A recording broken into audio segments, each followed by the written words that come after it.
Au cirque, il y a Monsieur Loyal. Dans le Grand 8, c'est Monsieur Déloyal. La parade de Monsieur Déloyal. Hiro Te Whariri plonge dans le monde du cinéma en abandonnant une belle carrière de footballeur, puis d'assureur au GFA, Gaston Floss Assurance. Son premier rôle est celui d'un policier, l'inspecteur Hiro, Dirty Hiro dans la version américaine, où il s'impose dans des enquêtes musclées, mais aussi dans un minutieux et discret travail d'espionnage des opposants aux essais nucléaires. Il tient ensuite le rôle principal dans l'excellente comédie La Bonne Planque, qui raconte l'histoire d'un fonctionnaire d'État mis à disposition d'un syndicat pendant 6 ans et qui, au fil des années, gravit les marches des plus hautes responsabilités de son île jusqu'à devenir président du conseil d'administration de la CPS. Oui. Une suite à ce film, un savant cocktail de politique et d'espionnage, est alors tourné sous le titre Golden Tooth, la dent en or, allusion à une facture de dentiste célèbre particulièrement salée. Il connut la gloire avec un film d'action en juillet 91, Le Barrage, sorte de film précurseur où des caisses et des bulldozers bloquaient une ville, ancêtre du film Transformers. Puis ce fut un film plus avant-gardiste qui suivit en 1994, un film d'Harry Dessay méconnu, Les larmes du Maru Maru, racontant comment des manifestants abattent des arbres centenaires en pleine ville pour bloquer les rues et qui est resté célèbre pour cette réplique culte de Hiro, du sang va couler.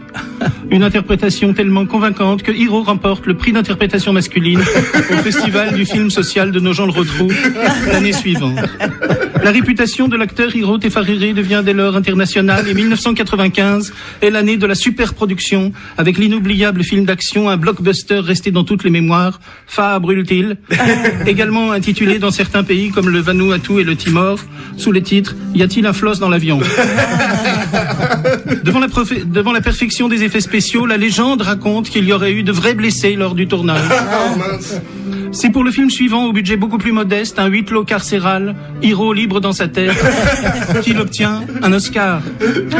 Les années suivantes, on le voit à l'affiche du thriller Marge arrière, dont il signe la réalisation, qui nous offre une plongée passionnante dans les méandres des prix. J'ai oublié 10 ans, là. Mais qui n'a pas du tout le succès populaire annoncé par son auteur, qui promettait pourtant que ce film ferait l'effet d'une météorite. Il est ensuite l'auteur de Arohi, un film documentaire dans lequel il expose sa vision de la société polynésienne, mais faute d'un montage fini à temps, le film ne parvient pas à aller au FIFO et ne sort jamais en salle. Hiro Te Whariri est alors plus ou moins directement mis en cause dans une comédie produite par un studio concurrent et qui connaît un certain succès sous le titre La Girouette, réalisé par son ennemi Jean-Christophe Bouissou. Mais Hiro a plus d'un tour dans son sac et il répond très vite en produisant à la hâte, à la manière de Jean-Pierre Mocky, un film qui dénonce les agissements des politiciens opportunistes qui attendent que le vent tourne pour changer de groupe. Ce film sortira sous le titre Les Sentinelles Vigilantes. Très admiratif de Julia Roberts et son film Erin Brockovich, Hiro Te Whariri veut lui aussi participer à un film sur le monde judiciaire, et c'est le célèbre On se reverra,